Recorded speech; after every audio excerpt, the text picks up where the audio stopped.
সার্বিক গ্রাম উন্নয়ন কর্মসূচি ৩ পর্যায়ে সমবায় অংশ প্রকল্পে নওগাঁ আত্রাইয়ে সিবিডিপি সমিতিভুক্ত সমবায় সমিতি মাসিক যৌথ সভা ও প্রশিক্ষণ অনুষ্ঠিত হয়েছে। বৃহস্পতিবার সকাল থেকে সারাদিন ব্যাপী উপজেলা পরিষদ হলরুমে এ প্রশিক্ষণে সভাপতিত্ব করেন আত্রাই উপজেলার নির্বাহী অফিসার মোহাম্মদ কামাল হোসেন। অনুষ্ঠানে প্রধান অতিথি হিসেবে উপস্থিত ছিলেন উপপরিচালক বিআরডিবি নওগাঁ AKM শামীম আহমেদ। অনুষ্ঠানে স্বাগত বক্তব্য রাখেন উপজেলা পল্লী উন্নয়ন অফিসার মীর তোফাজ্জল হোসেন। অন্যান্যের মধ্যে বক্তব্য রাখেন আত্রাই ইউসিসির সভাপতি শ্রী স্বপন কুমার দত্ত, আত্রাই ইউসিসির সাবেক সভাপতি ফজলে রাব্বি জুয়েল, সিবিডিপির বিহারীপুর সমিতির সভাপতি জান্নাতুল ফেরদৌস, পাঁচপুর সিবিডিপি সমিতির সভাপতি শোভারানী ঘোষ সহ আরো অনেকে।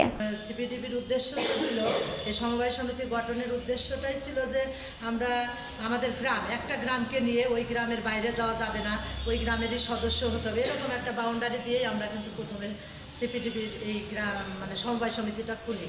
যদি নতুন করে আমাদের এই সমিতিটা আমরা অবশ্যই রাখবো, থাকলে পরবর্তীতে আমাদেরকে যে সুযোগ সুবিধাগুলো আমরা দিলে আমরা উপকৃত হই আত্রাইবাসী, এবং আমরা যারা অনেক আমাদের, আপনি তো আমাদের প্রিয় মহোদয়ের কাছে শুনছেন স্যার, পাশাপাশি আমার আরটিও স্যার বলছে আপনি অনেকক্ষণ আসছেন, আমাদের কথা সম্পর্ক বুঝে গেছেন। আমাদের এলাকাটা অনেক দারিদ্র এবং লেখাপড়ার দিক থেকে অনেকটা পিছিয়ে আছে। প্রত্যেকটা গ্রামকে আমরা শহর হিসেবে গড়ে তুলতে হবে। এজন্য প্রকল্পের নামই হচ্ছে আমার গ্রাম আমার শহর। ঢাকার একটা মানুষ যেমন ফ্রিজ ব্যবহার করতেছে, আমিও করতেছি।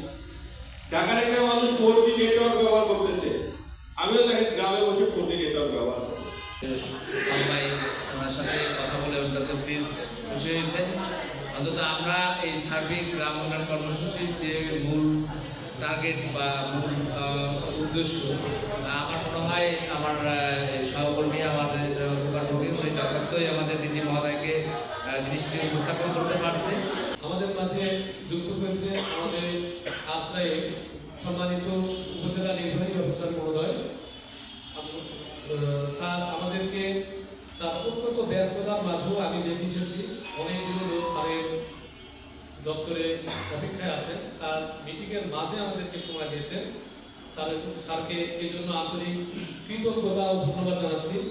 ঢাকায় থেকে একটা নাগরিক যে ধরনের নাগরিক সুবিধা পাচ্ছে, আমার প্রত্যন্ত এলাকায় দাঁড়িয়েও বা বসবাস করেও একটা নাগরিক সমপরিমাণ সুযোগ সুবিধা অ্যাভেল করবে বা পাবে। এই থিম থেকে সাধারণত আমার গ্রাম আমার শহর আমরা কি এটা পাচ্ছি?